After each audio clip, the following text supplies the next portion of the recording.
Hello student, कैसे हो आप सब? अच्छे ही होंगे, है ना? तो लास्ट में हमने देखा कबीर के दोहे, कैसे मस्त थे कबीर के दोहे। आप सबको भी मज़ा आया होगा, है ना?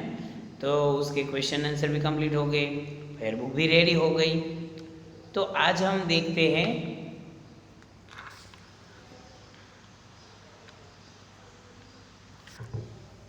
Hindi chapter number 6 कायांतरण। कायांतरण ये शब्द थोड़ा दिक्कत वाला लगता है। कायांतरण, ये यहाँ से दो पार्ट कर दूँ तो काया प्लस अंतरण ऐसा होगा, है ना? तो कायांतरण मतलब ऐसा कुछ। हाँ, शायद आप लोगों ने 6 में पढ़ा था, हार की जीत पढ़ा था आपने? हाँ, याद आ गया कि नहीं? उसमें डाकू खड़क सिंह था और वो डाकू था, और बाबा भारती थे, वो संत थे। उसका घोड़ा चुरा कर ले गए थे, याद आया आपको कुछ? हाँ, फिर खड़क सिंह है वो बाबा भारती का घोड़ा चुरा कर तो ले गया, फिर क्या हुआ कि वो वापस भी रख गया। ऐसा क्यों हुआ था? तो ऐसा इसलिए हुआ था कि बाबा भारती ने बताया था कि यह घटना किसी के सामने प्रकट मत करना। तो खड़क सिंह बोलते हैं कि बाबा भारती ये घटना को यदि सुन ले तो उसमें आपको क्या है, आपको क्या दिक्कत आएगी उसमें? बाबा भारती ने बताया कि नहीं भाई, ऐसा नहीं है, कि ऐसा होगा कि लोग दीन दुखी, गरीब, अपाहिज की हेल्प नहीं करेंगे। वो कैसे? तो खड़क सिंह क्या बनकर बैठ गया था? अपाहिज बनकर बैठ गया था, और बाबा भारती ने उसकी मदद की और वो तो घोड़ा लेकर भाग गया। तो इस बात को ध्यान में रखकर बाबा भारती ने कहा कि यदि ऐसा दोबारा हुआ तो लोग क्या करेंगे? हेल्प नहीं करेंगे। इसीलिए मैं बोलूँगा। फिर खड़क सिंह को लगा कि ये तो कैसे इंसान है, खुद का घोड़ा मैंने ले लिया, मुझे तो लगा कि मुझे यहाँ से भागना पड़ेगा, उसकी वजह से वो ऐसा बोल रहे कि भाई ये घटना किसी के सामने प्रकट मत करना। तो ये कितने महान इंसान है, ये कैसे इंसान है कि जो अभी ऐसा बोल रहे हैं कि ये घटना जो है वो किसी के सामने प्रकट मत करना। और फिर क्या हुआ? फिर जो खड़क सिंह था वो सुबह होने से पहले अंधकार में घोड़ा जो था वो वापस रख गया। तो वो क्या हुआ था? उसका कायांतरण। समझ गए? उसके हृदय में परिवर्तन आ गया कि मुझे ऐसा करना चाहिए, नहीं, ये गलत है, अब मैं ऐसा काम नहीं करूँगा। तो ऐसी ही कुछ बात है हमारा चैप्टर नंबर 6 में भी, तो देखेंगे ना। बहुत मस्त चैप्टर है और बहुत मजा आएगा आप लोगों को भी। कायांतरण। तो कायांतरण चैप्टर नंबर 6 पाठ प्रवेश देखते हैं हम। दुनिया में कई ऐसे व्यक्ति हुए हैं जो पहले बुरे कर्मों में लिप्त थे किंतु बाद में सत्कर्मों की ओर प्रेरित हुए।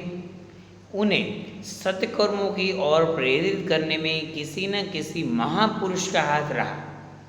कभी कभी ऐसा भी होता है कि कोई साधारण व्यक्ति या बच्चा अनजाने में ही अपने सरल और सहज व्यवहार से किसी के बुरे स्वभाव को सद्भाव में बदलकर उसे सत्कर्मों की ओर प्रेरित कर देता है।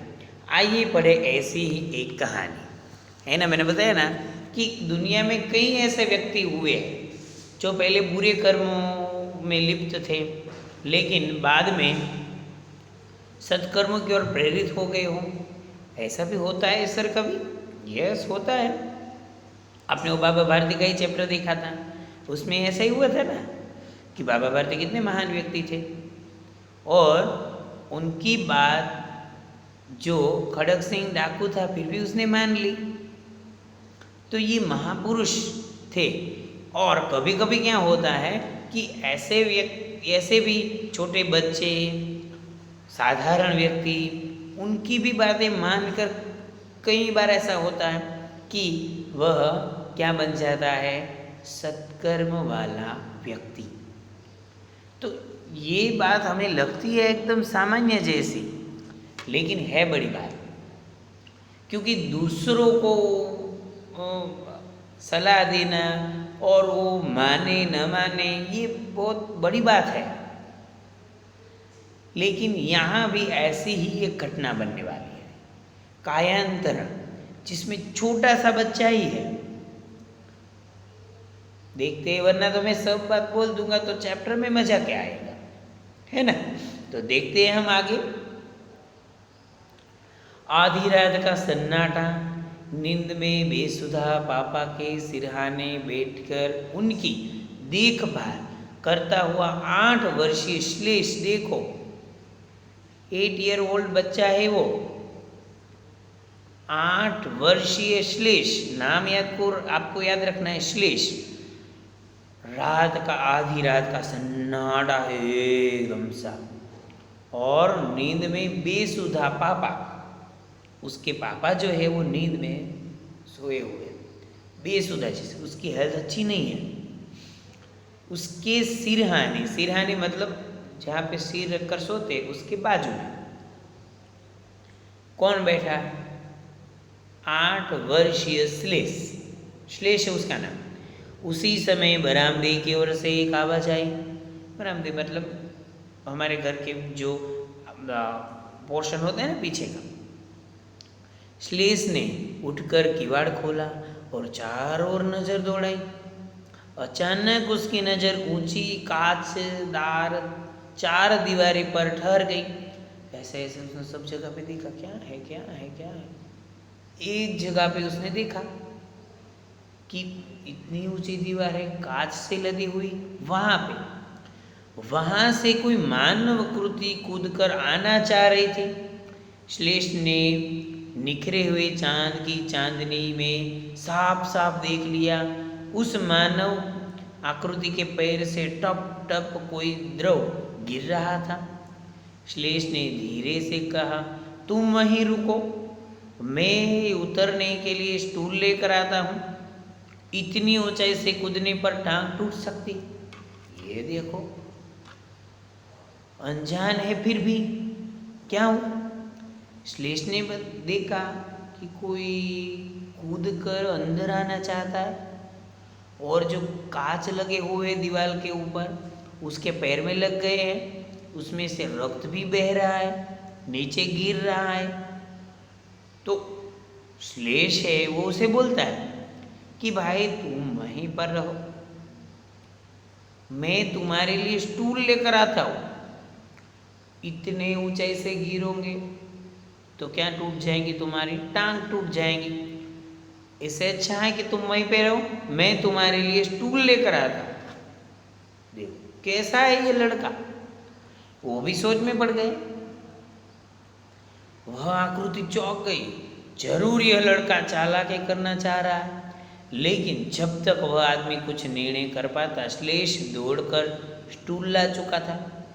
वो तो भी ऐसे सोच रहा था कि क्या कर रहा है, कौन है ये। देखो यहाँ पे दीवार पे बैठा हुआ है, दिख रहा है ना आपको। वो सोच रहे हैं कि क्या है, कैसा लड़का है ये, मुझे फंसा देगा, चालाक है ये। लेकिन अभी तो वो सोचता है, तब तो स्टूल लेकर भाग गया कि ये लो भाई स्टूल पे, इस पे आओ। क्या है इतनी ऊंची दीवार से टेकना। लेकिन जब तक वह आदमी कुछ निर्णय कर पाता, श्लेष दौड़कर स्टूल ला चुका था। वह आदमी तेजी से नीचे उतरकर लड़के का मुंह दबाकर तक्षण सूखी अपनी युक्ति पर अमल करता लड़के की बात सुनकर ठगा सा गया। लड़का अगले ही पल कह रहा था, तुम्हारे पैर जख्मी हो गए, लेकिन तुम दर्द से रोना या कहराना नहीं तो मेरे पापा की नींद टूट जाएंगी बड़ी। देखो उस जो नीचे आए और स्लेज को ऐसा पकड़ कर बैठ गए कि किसी को बुलाना मत। तो स्लेज बोल रहा है कि भाई आराम से बोल, आवाज़ नीचे रख, तू आवाज़ करेगा तो मेरे पिताजी जाग जाएंगे, वो बीमार है, और तुम्हारे पैर पे जख्म हो गए, लेकिन तुम डर से रोना या कहराना नहीं, नहीं तो मेरे पापा की नींद टूट जाएंगी। हाँ तुम्हारे पैर में लगा है लेकिन रोना मत भाई तू, वरना क्या होगा, मेरे पापा जाग जाएंगे, बड़ी देर से उसे नींद आई है। कितने साल का लड़का है? 8। इसीलिए ऐसी बातें कर रहा है। बेसुध यानी बिना सुध के, मानव कृति मानव जैसी आकार का, तक्षण उसी क्षण कायांतरण, काया का बदलाव, मन शरीर में नए भाव का उदय बदलाव, वो तो मैंने आपको पहले बता दिया। मुश्किल से कई दिनों बाद आज उन्हें नींद आई है। मैं तुम्हारे लिए मरहम पट्टी का सामान लेकर आता हूँ। कह कर श्लेष अंदर चला गया। वो तो पहले पकड़ के बैठ गया था चोर। फिर कहा कि भाई तू आराम से बैठ, अभी आवाज़ मत करना, और मेरे पापा बीमार हैं, तू आवाज़ करेगा तो वो जाग जाएंगे। तू एक काम कर, मैं तुम्हारे लिए मरहम पट्टी लेकर आता हूँ। अभी वो इंसान तो सोच में पड़ गया कि क्या है ये। वह आदमी अवाक था, अजीब लड़का है, क्या उसे यह पता है कि मैं कौन हूँ? क्या इसे इतनी समझ नहीं कि रात में दीवार से कूद कर अंदर आने वाला कौन होता है? वो तो सोच में पड़ गया बेचारा कि इस लड़के को इतना नहीं पता होगा कि रात के अंधकार में ऐसे दीवार कूद कर कौन आता है। कैसा लड़का है ये। मरहम पट्टी का सामान लेकर श्लेष ने अपने अबोध हाथों से उसकी मरहम पट्टी कर दी। वह आदमी अब और भी हैरान था। विचित्र लड़का है यह, कहीं दिमाग से पैदल तो नहीं। दिमाग से उसको लगा पागल जैसा लगता है थोड़ा। विचित्र लड़का है यह। अब तक तो उसे चिल्लाकर पूरे मोहल्ले को जगा देना चाहिए था, लेकिन यह है कि मरहम पट्टी, दया, सहानुभूति, उसने पूछ लिया, तुम मेरे लिए सब कर रहे हो, तुम्हें पता भी है कि मैं कौन हूँ? वो बोल रहा है कि अब तक तो ये पूरे मोहल्ले को जगा कर यहाँ पे खड़ा कर देना चाहिए था, लेकिन ये तो देखो मेरी सेवा कर रहा है। क्या है ये लड़का है, कैसा है लड़का? ने कहा कि भाई तू सब ये काम कर रहा है, लेकिन तुझे पता है मैं कौन हूँ? श्लेष ने उसकी आंखों में गहराई तक झांकर और निर्वत भाव से कह उठा, हाँ जानता हूँ तुम चोर हो। बोल। श्लेष ने ऐसे ही कह दिया, हाँ भाई पता है तुम चोर हो, लेकिन मैं चिल्ला नहीं सकता, क्योंकि मेरे पापा को 8 रोज बाद नींद आई है भाई। मैं चिल्ला नहीं सकता क्योंकि मेरे पापा बीमार है। 8 दिन से, पूरे वीक से वो सोए नहीं है। आज ही उसे नींद आई और अभी मैं चिल्लाऊं और पूरे मोहल्ले को इकट्ठा करूं, उसके बेचारे की नींद टूट जाएगी। तू चोर है मुझे पता है, बराबर है, तू चोर है वो मुझे पता है, लेकिन मैं मेरे पापा को जगाने वाला नहीं, क्योंकि उसको आज नींद आई है बेचारे को भी, वो बीमार है। तो किसी भी तरह बीच में टूटने न जाए। डॉक्टर अंकल ने कहा है कि उन्हें नींद आ जाए तो किसी भी तरह बीच में टूटे न पाए। तुम चोर हो मगर तुम्हारे पैर जख्मी हो गए। हाँ, डॉक्टर अंकल ने कहा है कि भाई तुम्हारे पापा को नींद आए तो बीच में टूटनी चाहिए नहीं, तो ही दवाइयाँ असर करेंगी। बोलो। तो चोर आया है, लेकिन फिर भी वो क्या बोल रहा है कि कोई बात नहीं भाई, तू चोर है वो मुझे पता है, लेकिन मेरे पापा बीमार है, डॉक्टर अंकल ने ऐसा कहा। और तुम चोर हो मगर तुम्हारे पैर जख्मी हो गए।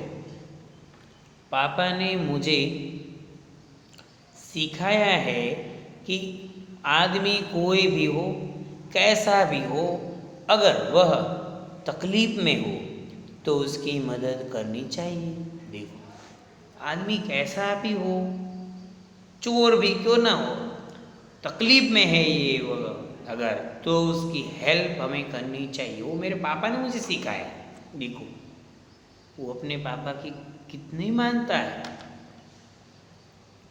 कितनी वैल्यू है उसके लिए।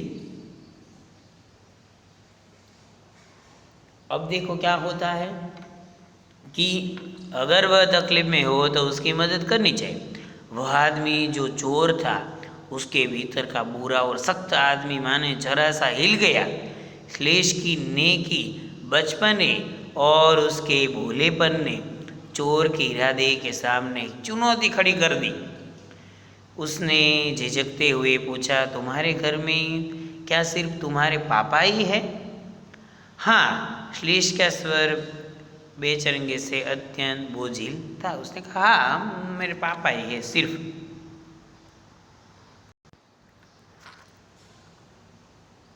और मम्मी को मैंने देखा नहीं। पापा कहते हैं कि वे बहुत पहले हमें छोड़कर ऐसी जगह चली गई जहाँ से कोई वापस नहीं आता।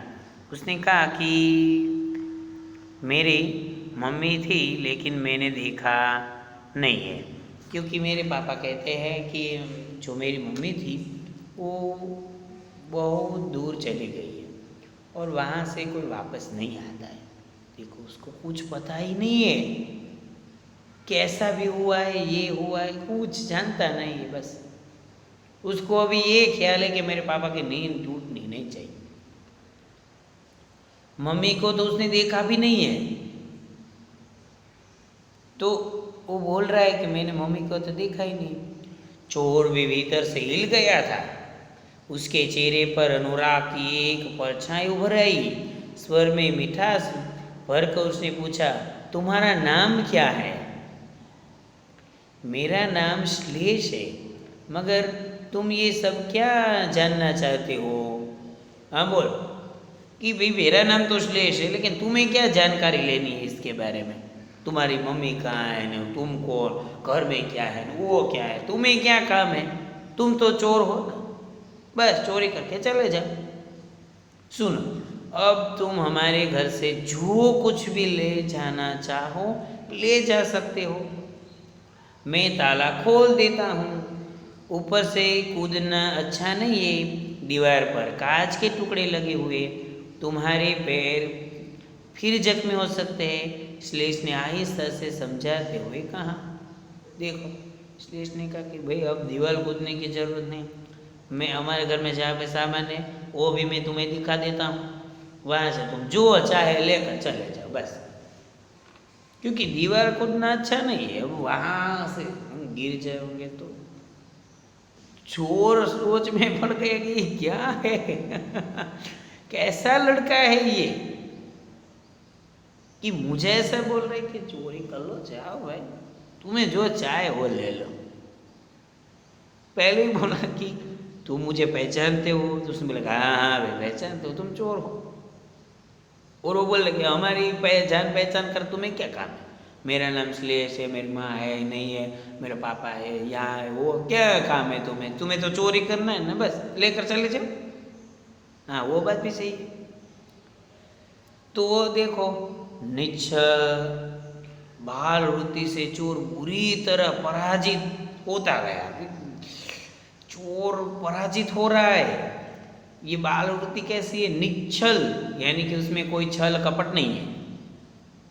बाल कोई छल कपट नहीं करता है, वो तो सिर्फ बता रहा है। दया से उसकी आंखें भीग आई। श्लेष उसकी आंखों में आंसू देखते ही अंदर को दौड़ पड़ा। दूसरे क्षण जब वह लौटा तो उसके हाथों में एक कैप्सूल, 2-4 स्लाइस ब्रेड और एक गिलास पानी था। उसने कहा, शायद जख्म का दर्द बढ़ गया है, तुम यह खा लो। पापा के दर्द के लिए डॉक्टर अंकल ने दी है। भूख लगी हो तो ब्रेड खा लो, और तो मेरे घर में कुछ है नहीं। दरअसल हमारे नौकर 10 रोज पहले घर का कुछ सामान लेकर दिन में ही भाग गए। देखो, तो बता रहा है बेचारा, उसकी आंखों में आंसू आ गए, चोर की आंखों में आंसू आ गए। देखो कैसा लड़का है ये, चोर की आंखों में आंसू। और फिर कह रहा है, अभी कह रहे हैं, वो दौड़ के गया, ब्रेड के टुकड़े लाए, एक कैप्सूल लाया और बोला कि डॉक्टर अंकल ने कहा है ये पापा के दर्द के लिए, तुम्हें भी दर्द होता होगा, ये कैप्सूल खा लो, थोड़े ब्रेड खा लो, पानी पी लो, और कुछ घर में है नहीं खाने के लिए। क्यों कि हमारा जो नौकर था वो 10 दिन पहले हमारे घर में से कुछ सामान लेकर भाग गए, अभी इतने में आपको काम चलाना होगा, ये रखो खाओ। चोर को लगा जैसे उसके अंदर कोई अलाव जल उठा, चोर के अंदर ऐसे लगा कि आज तक मैं कितने बुरे काम करता रहा, और ये लड़का देखो मुझे सामने से बोल रहा है ये करो ये करो ये करो। देखो उसके अंदर का जो बुरा इंसान था वो क्या हो रहा है, धीरे धीरे धीरे करके खत्म हो रहा है। अभी उसके अंदर जो बुरापन था वो धीरे धीरे धीरे धीरे क्या हो रहा है, जा रहा है। वो अभी सोच में पड़ गया कि क्या है ये। श्लीष उसकी आंखों में आंसू देखकर अंदर दौड़ कर गया। चोर को लगा जैसे उसके अंदर कोई अलाव जल गया। समाज के एक द्रोणित व्यक्ति के साथ ऐसा साधु बर्ताव, उसकी आंखें पुनः छल छल आई, उसकी आंखों में आंसू आ गए कि समाज में हमारी इमेज ही क्या है, चोर की क्या इमेज होती है। और फिर भी ये लड़का जो है वो कितना मान सम्मान मुझे दे रहा है। उसकी आंखों में फिर से आंसू आ गए। मासूम श्लेष समझ नहीं पा रहा था कि ऐसा क्यों हो रहा है। वह विचलित हो उठा और बहुत पसीज कर खुशामद भरे लहजे से कहने लगा, अंकल अगर मुझसे कोई गलती हो गई हो तो माफ़ी दे दीजिए, मैं बच्चा हूँ ना, मुझे बड़े आदमी से व्यवहार करना नहीं आता है। बोला कि मुझसे कोई गलती हो गई हो तो मुझे माफ़ कर दो, लेकिन आपकी आंखों में आंसू क्यों आ गए हैं? भूख लगी तो मैं खाना ले आया, दर्द हो रहा है तो मैं कैप्सूल लेकर आया, मरहम पट्टी भी कर दी, फिर भी। और यदि कुछ गलती हो गई मुझसे तो सॉरी, क्योंकि मैं तो अभी छोटा हूँ, बड़ों के साथ मुझे व्यवहार नहीं आता है। वो भी उसकी बात सही है। अब तो देखो चोर की क्या हालत हो गई बेचारे की। चोर में अब खुद को रोकने का और सामर्थ्य नहीं था। उसने श्लेष को अपनी गोद में उठाकर गले से लगाकर चूम लिया, भरे गले से बोला, बेटा जो व्यवहार तुम्हें आता है वह तो बड़े बड़े ऋषि मुनियों को भी नहीं आता। अब मैं इस घर से नहीं जाऊंगा। तुम्हारे पापा जब जागेंगे तो मैं उनसे एक विनती करूंगा। विस्मय श्रेष्ठ ने बोल उठा, क्यों? यह कि आपके घर में एक नौकर चोर बनकर भाग गया था और अब एक चोर आकर नौकर बन जाना चाहता है। देखो श्लेष को अपने प्यार से बिठा लिया। उसने कहा कि तुमसे तो कोई गलती नहीं हुई है, तुम्हारा व्यवहार जो है वो व्यवहार तो बड़े ऋषि मुनि भी नहीं कर सकते, ऐसा तुम्हारा व्यवहार है। और अब मैं इस घर से जाने वाला नहीं हूँ, यहाँ से मैं नहीं जाऊँगा। और तुम्हारे पापा जब जागेंगे तब मैं उससे विनती करूँगा, रिक्वेस्ट, कि मैं अब यहाँ ही रहने वाला हूँ। श्लेष के उठा, क्यों? यही कि आपके घर में एक नौकर चोर बनकर भाग गया था और अब एक चोर है वह नौकर बनकर आ गया है यहाँ पे। क्या बताया कि एक चोर नौकर चोर बनकर यहाँ से भाग गया था ना, अब मैं चोर हूँ, वो मैं क्या बनकर रहना चाहता हूँ? नौकर बनकर रहना चाहता हूँ आपके घर में। श्लेष फटी फटी आंखों से उस चोर को देखते हुए सोचने लगा कि पापा के जागने पर वह पूछेंगे कि ऐसा क्यों हुआ, तो पूरी घटना फिर से बतानी पड़ेगी कि ऐसा था, ये कूदना चाहता था, उसके ये से मैंने की, उसकी हेल्प की और फिर वो यहाँ पे रहना चाहता है। अब आपकी परमिशन चाहिए। देखो, घर में से ऐसे घर में से एक नौकर है, वह चोर बनकर भाग गया था, और ऐसे ही घर में एक चोर है, वह आया और उसने क्या कहा कि मैं आपके घर में नौकर बनकर रहना चाहता हूँ। उसके अंदर जो चोरी का भाव था वो चला गया। एक चोर था, वो इंसान के रूप में आ गया, उसके हृदय परिवर्तन हो गया, उसका कायांतरण हो गया पूरा कि मैं चोरी नहीं करूँगा, मैं ऐसे ही व्यवहार करूँगा। तो इसी तरह हमें भी व्यवहार कैसा रखना चाहिए सबके साथ? अच्छा। आचरण हमारा हर वक्त अच्छा ही रहना चाहिए। देखो, श्लेष है, उसका व्यवहार चोर के साथ था, लेकिन फिर भी उसने कैसा व्यवहार किया? अच्छा व्यवहार किया। और चोर है वो क्या हो गया? बदल गया। तो हमें तो अपनों के साथ ही व्यवहार करना है, अपने परिवार के साथ, अपने फ्रेंड्स के साथ, अपने एरिया वालों के साथ। तो उन लोगों के साथ हमारा व्यवहार कैसा होना चाहिए? हमेशा अच्छा ही होना चाहिए। आपस में लड़ाई झगड़ा करने से क्या फायदा? नुकसान तो हमारा ही। तो हमें अच्छा और अच्छा, सबसे अच्छा व्यवहार करना चाहिए। कितनी मस्त स्टोरी थी ये कि एक श्लेष है, वह कैसा काम कर देता है कि चोर था लेकिन इंसान बन गया। बोलो, तो हम तो इंसान ही है, तो इंसान बनकर रहना है ना। कुछ काम करना है तो पहले सोचो, अच्छा है नहीं है, उस हिसाब से ही काम करो। तो फायदा किसको होगा? आपको ही होगा, है ना। तो ये बात है यहाँ पे कि दूसरों के साथ व्यवहार कैसा करना चाहिए, वो हमें श्लेष से सीखना है। तो देखते हैं हम आगे शब्दार्थ। अहिंसा, आहिस्ता तो धीरे, निश्चल व्रत, छल रहित बाल व्यवहार, अलाव खुले में या गड्ढा खोदकर घास को खोज कंकड़ लकड़ी आदि डालकर लगाई गई आग, बर्ताव तो व्यवहार, सामर्थ्य तो क्षमता और शक्ति।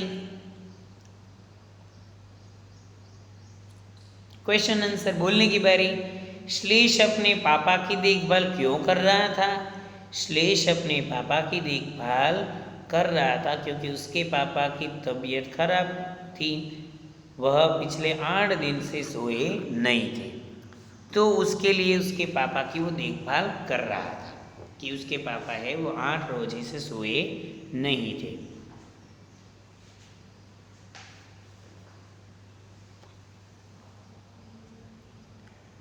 जरूर यह लड़का चालाकी कर रहा है, चोर ने ऐसा क्यों सोचा? तो चोर श्लेष के घर की 4 दीवारें कूदकर भीतर आना चाहता था। श्लेष ने उसे देख लिया। चिल्लाने के बजाय उसने चोर से कहा कि मैं चूल्हे लेकर आता हूँ, आराम से उतरो। यह सुनकर चोर सोचने लगा कि कहीं यह लड़का कोई चालाकी तो नहीं कर रहा है ना। चोर ने घर में ही रहना क्यों स्वीकार किया? श्लेष की नेकी, बचपने और भोलेपन ने चोर का हृदय परिवर्तन कर दिया। उसने वहीं रहकर उस बच्चे की सहायता तथा उसके पिता की सेवा करने का निश्चय कर लिया कि भाई मुझे अब तुम्हारी सेवा करनी है, अब और कुछ काम नहीं करना है, चोरी तो बिल्कुल नहीं करनी है। क्योंकि ये काम कर गया श्लेष। चोर को श्लेष का व्यवहार अजीब क्यों लगा? श्लेष को पता था कि दीवार फाद कर यानी कि खुद कर आने वाला चोर था, फिर भी उसने शोर नहीं मचाया। उसने स्टूल कर नीचे उतरने में उसकी सहायता की, उसके जख्म की मरहम पट्टी की और उसे घर का सामान ले जाने के लिए कहा। इसीलिए चोर को श्लेष का यह व्यवहार अजीब लगा। वो तो हमने देखा ही था। श्लेष चोर को पहचानते हुए भी उसकी सेवा क्यों कर रहा था? तो श्लेष ने चोर की पहचान लिया था, पर वह शोर नहीं मचाना चाहता था, क्योंकि उसके बीमार पिता को 8 दिन बाद नींद आई थी। वह उसके जख्म की मरहम पट्टी कर रहा था, क्योंकि उसके पिता ने सिखाया था कि कोई भी व्यक्ति यदि तकलीफ में हो तो उसकी मदद करनी चाहिए। देखो उसके पिताजी की कितनी बात मानता है कि उसके पिताजी ने उसको बताया था कि कोई भी व्यक्ति तकलीफ में हो तो उसकी हेल्प करनी चाहिए, परेशान नहीं करना चाहिए। दूसरों को परेशान करने का सोचा तो परेशान कौन होगा? हाँ, एट ए टाइम नहीं होता है ऐसा, एट ए टाइम कुछ नहीं होता है, लेकिन नेक्स्ट नेक्स्ट नेक्स्ट वो आता है। दूसरों की हेल्प नहीं कर सको कोई बात नहीं है, लेकिन उसको परेशान मत करो। हेल्प कर सको और भी बड़ी बात है, हेल्प नहीं कर सकते कोई बात नहीं है, परेशान करना बिल्कुल नहीं है, तो सबसे बुरी बात है। तो ये बात हमें यहाँ पे बतानी है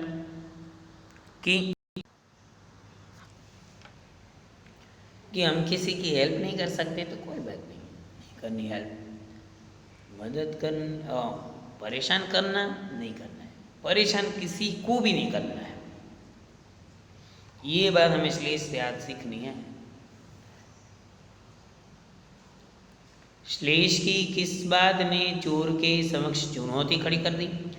चोर तो चोरी करने के इरादे से श्लेष के घर आया था। श्लेष की प्यार भरे व्यवहार और उसके भोलेपन ने उसके इरादे की सहमति खड़ी कर दी और उसने अपना इरादा बदल दिया। वह श्लेष की मदद करने के लिए वहाँ रुक गया। चोर श्लेष की किस बात पर द्रवित हो उठा? तो श्लेष चोर की आंखों में आंसू देखकर दर्द कम करने वाले एक कैप्सूल, 2-4 स्लाइस ब्रेड और 1 गिलास पानी ले आया। इसने यह भी कहा कि यदि मुझसे कोई गलती हो गई हो तो मुझे माफ़ करना। श्लेष का यह व्यवहार देखकर तथा उसकी बातें सुनकर चोर द्रवित हो उठा। इस कहानी का शीर्षक की सार्थकता, यानी कि ये जो कहानी का शीर्षक है कायांतरण, वो राइट है, वो हमें साबित करना पड़ेगा। तो देखो ये राइट है कि नहीं है, ये पहले हम राइट ही होता है। फिर भी चोर चोरी करने के इरादे से श्लेष के घर में घुसा था। श्लेष की नेकी, सहानुभूति, प्रेम भरे व्यवहार ने उस चोर का हृदय परिवर्तन कर दिया। वह श्लेष की सहायता करने के लिए उसके घर में नौकर बनकर रहने के लिए तैयार हो गया। उसकी तो काया ही पलट गई। इस कहानी का शीर्षक कायांतरण बिल्कुल सही है। इस तरह समझाना होता है सिर्फ कि भैया आप जो कहते हो ये शीर्षक बराबर ही है। आशय स्पष्ट कीजिए। तो आशय स्पष्ट में क्वेश्चन नंबर 6 था कि चोर को लगा कि जैसे उसके अंदर कोई अलाव उठा है। समाज के एक घृणित व्यक्ति के साथ ऐसा साधु बर्ताव। श्लेष ने चोर को दीवार से नीचे उतरने में मदद की, उसके जख्म की मरहम पट्टी की, उसके लिए दर्द कम करने वाले कैप्सूल लाया, खाने के लिए 2-4 स्लाइस ब्रेड और 1 गिलास पानी भी लाया। चोर ने सोचा कि मेरे जैसे घृणित व्यक्ति के साथ ऐसा अच्छा व्यवहार कोई कैसे कर सकता है। उसकी आंख में आंसू आ गए और उसने श्लेष को गोद में उठा लिया। सेकंड था कि यही कि आपके घर में एक नौकर चोर बनकर भाग गया था और अब एक चोर आकर नौकर बन जाना चाहता है। श्लेष के अच्छे व्यवहार ने चोर को बदल दिया। उसे पता चला कि श्लेष के पिता बीमार है, घर का नौकर चोरी करके भाग गया है। तो उसने श्लेष से कहा कि एक नौकर चोर बनकर इस घर से भागा है और मैं जो चोर हूँ एक नौकर बनकर यहाँ रहूँगा। MCQ है, चोर को पहचान कर भी श्लेष ने शोर क्यों नहीं मचाया? शोर से उसके पिता उठ सकते थे, इसीलिए ख आएगा। पिता के कौन सी बात को श्लेष ने चोर पर आजमाया? तकलीफ में हर व्यक्ति की सेवा करनी चाहिए। चोर पराजित सा क्यों महसूस करने लगा? श्लेष की निश्चल बाल वृत्ति से। तो ये यहाँ पे क्वेश्चन आंसर और MCQ और आशय स्पष्ट कीजिए वो हमने कंप्लीट कर दिया है ना। तो अब है वर्ण विच्छेद यानी कि भाषा संसार। तो ये ऊपर तक की बात थी, वो हम किस में करेंगे? पेयर बुक में। ये वर्ण विच्छेद से कहाँ आ जाएगा? टेक्स्ट बुक में। विचित्र तो व प्लस ई प्लस च प्लस ई प्लस त प्लस र प्लस अ, ये आप लोग मेरे साथ ही करते जाओ टेक्स्ट बुक में। तो क्या है कि ये जल्दी से आपका ख़त्म ही हो जाएगा। कुछ स्टूडेंट कर रहे हैं मुझे पता है, लेकिन जो नहीं करे उसके लिए बोल रहा। वर्षीय तो व प्लस अ प्लस र प्लस श प्लस ई प्लस य प्लस अ। देखो ये सबको दिखाई दे रहा है, लेकिन फिर भी मैंने थोड़ी बड़ी स्क्रीन कर दी। आकृति तो आ प्लस क प्लस रू प्लस त प्लस ई। नौकर न प्लस ओ प्लस क प्लस अ प्लस र प्लस अ। देख लो आप, और ये कर लो, साथ में ही कर लो। अभी खत्म हो जाए ना भाई, कौन याद रखता है इसको फिर कि ये मेरा बाकी वो मेरा बाकी है ना। तो ये इसी जगह पे आपका हो जाएगा, ये अच्छी बात है। संधि विच्छेद कीजिए। देखो मानव आकृति शब्द है, तो मानव प्लस आकृति। परोपकार है तो पर प्लस उपकार। सहानुभूति तो सह प्लस अनुभूति। निश्चल तो क्या होगा? निह प्लस छल। मानवाकृति और उसके सामने है वो नीचे आएगा। सहानुभूति जो नीचे है वो ऊपर आएगा। परोपकार और नीचे है निश्चल। ये आमने सामने है। पहले मानव आकृति वाला, उसके बाजू में सहानुभूति, उसके नीचे परोपकार, इसके नीचे निश्चल। प्रत्यय तो अब सबको आ गए सर, इसमें तो आप बोलो ही मत कुछ। चालाकी में कौन सा प्रत्यय है? ई। वर्षीय में ई, गहराई में आई, नौकरी में ई, पराजित में इत, धूणित में इत, विचलित में इत, जरूरी में भी ई। तो ये हो गए हमारे प्रत्यय का काम भी यहाँ पे हो गया हमारा। प्रत्यय भी खत्म, सब खत्म तो हो गए ना। तो ये आगे देखते हैं। ये भाषा संसार आप मेरे साथ ही करते जाओ तो ये काम हो जाए। फिर आपको क्वेश्चन आंसर शब्दार्थी लिखने की काम बाकी रह जाए। बे उपसर्ग वाले शब्द और उनके अर्थ। तो चलो देखते हैं। बे से बेमान, बे से बेचैन, बे से बेहद, बे से बेईमान, बे मतलब है फर्स्ट, बेवक्त, बेहोश। अब आप पूछेंगे कहाँ पे लिखे, तो देखो पेज नंबर 43 पे जगह खाली पड़ी, वहाँ पे लिख दो, उसमें क्या है ना। तो ये आपके काम वहाँ पे भी हो जाएगा। बेमन फर्स्ट, तो बिना मन के। बेचैन, जो व्याकुल हो, जिसे चैन न हो। बेहद, जिसकी कोई सीमा न हो। बेईमान, जिसमें ईमानदारी न हो। बेवक्त, जो समय पर न हो।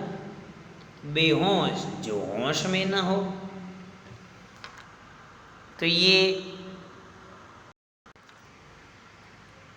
ये हमने देख लिया बे उपसर्ग वाले शब्द और उनके अर्थ। जगह भी मैंने दिखा दिए 43 पेज नंबर पे, पूरी जयनंद का परिचय ही दिखा है, लेखक का परिचय, उसके नीचे आप लिख सकते हो। हाँ मुझे पता है क्वेश्चन होगा, सर यहाँ पे तो जगह भी नहीं दी, प्लेस ही नहीं, कहाँ पे लिखे है ज़्यादा प्लेस। रेखांकित शब्दों के वचन बदलकर वाक्य लिखना है। देखो तो ये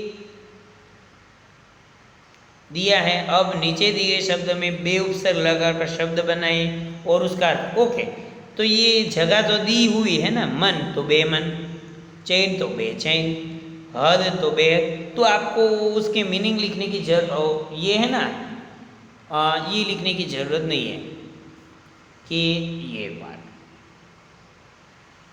ये लिखने की जरूरत नहीं है। ओके, ये सिर्फ लिख देना, हो गया इजी। चलो तो जगह भी नहीं दी है तो कोई बात नहीं, नीचे ये यहाँ पे देखो, चोर ने पिछले दरवाजे से घर में प्रवेश किया। तो वचन परिवर्तन है, चोर अकेला है तो उसको हमको क्या करना पड़ेगा, बहुवचन। चोरों ने पिछले दरवाजे से प्रवेश किया। इतनी ऊंचाई में टांग, तो इतनी ऊंचाई से कूदने पर टांगे टूट सकती है। दीवारों पर कांच के टुकड़े लगे हुए हैं, दीवार था तो दीवारें। रचना के आधार पर वाक्य जो यहाँ पे हमें दिए हुए हैं वो तो हमारी टेक्स्ट बुक में समझाए हुए हैं कि सरल वाक्य, संयुक्त वाक्य और मिश्र वाक्य। ये जो सेंटेंस है उसके टाइप है, 3 टाइप होते हैं। सरल यानी कि इजी, थोड़ा सा छोटा सा ही वाक्य है तो उसको हम क्या करेंगे, सरल वाक्य। यदि बड़ा सा है तो उसको बोलेंगे संयुक्त वाक्य, और भी बड़ा है तो उसको बोलेंगे मिश्र वाक्य। ये इसकी डेफिनेशन यहाँ पे दी हुई है, आप देख लेना 42 पेज पे। जिन वाक्यों में एक उपदेश हो और एक ही विधेय हो उसे सरल वाक्य कहा जाता है। मैं घर पे जा रहा हूँ तो हो गए सरल वाक्य।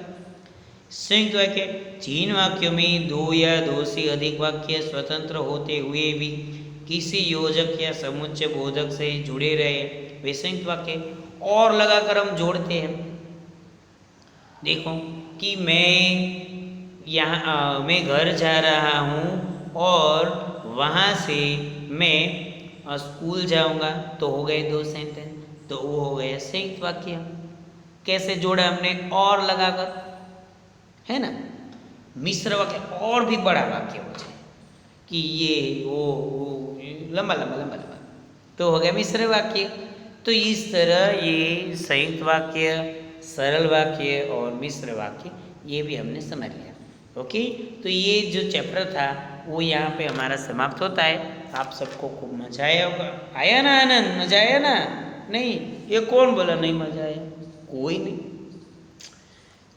ओके, तो फिर बुक का काम और टेक्स्ट बुक का काम तो हमने साथ में कर लिया है, लेकिन थोड़ा बहुत बाकी है तो देख लेना एक बार। Okay, good bye and thank you.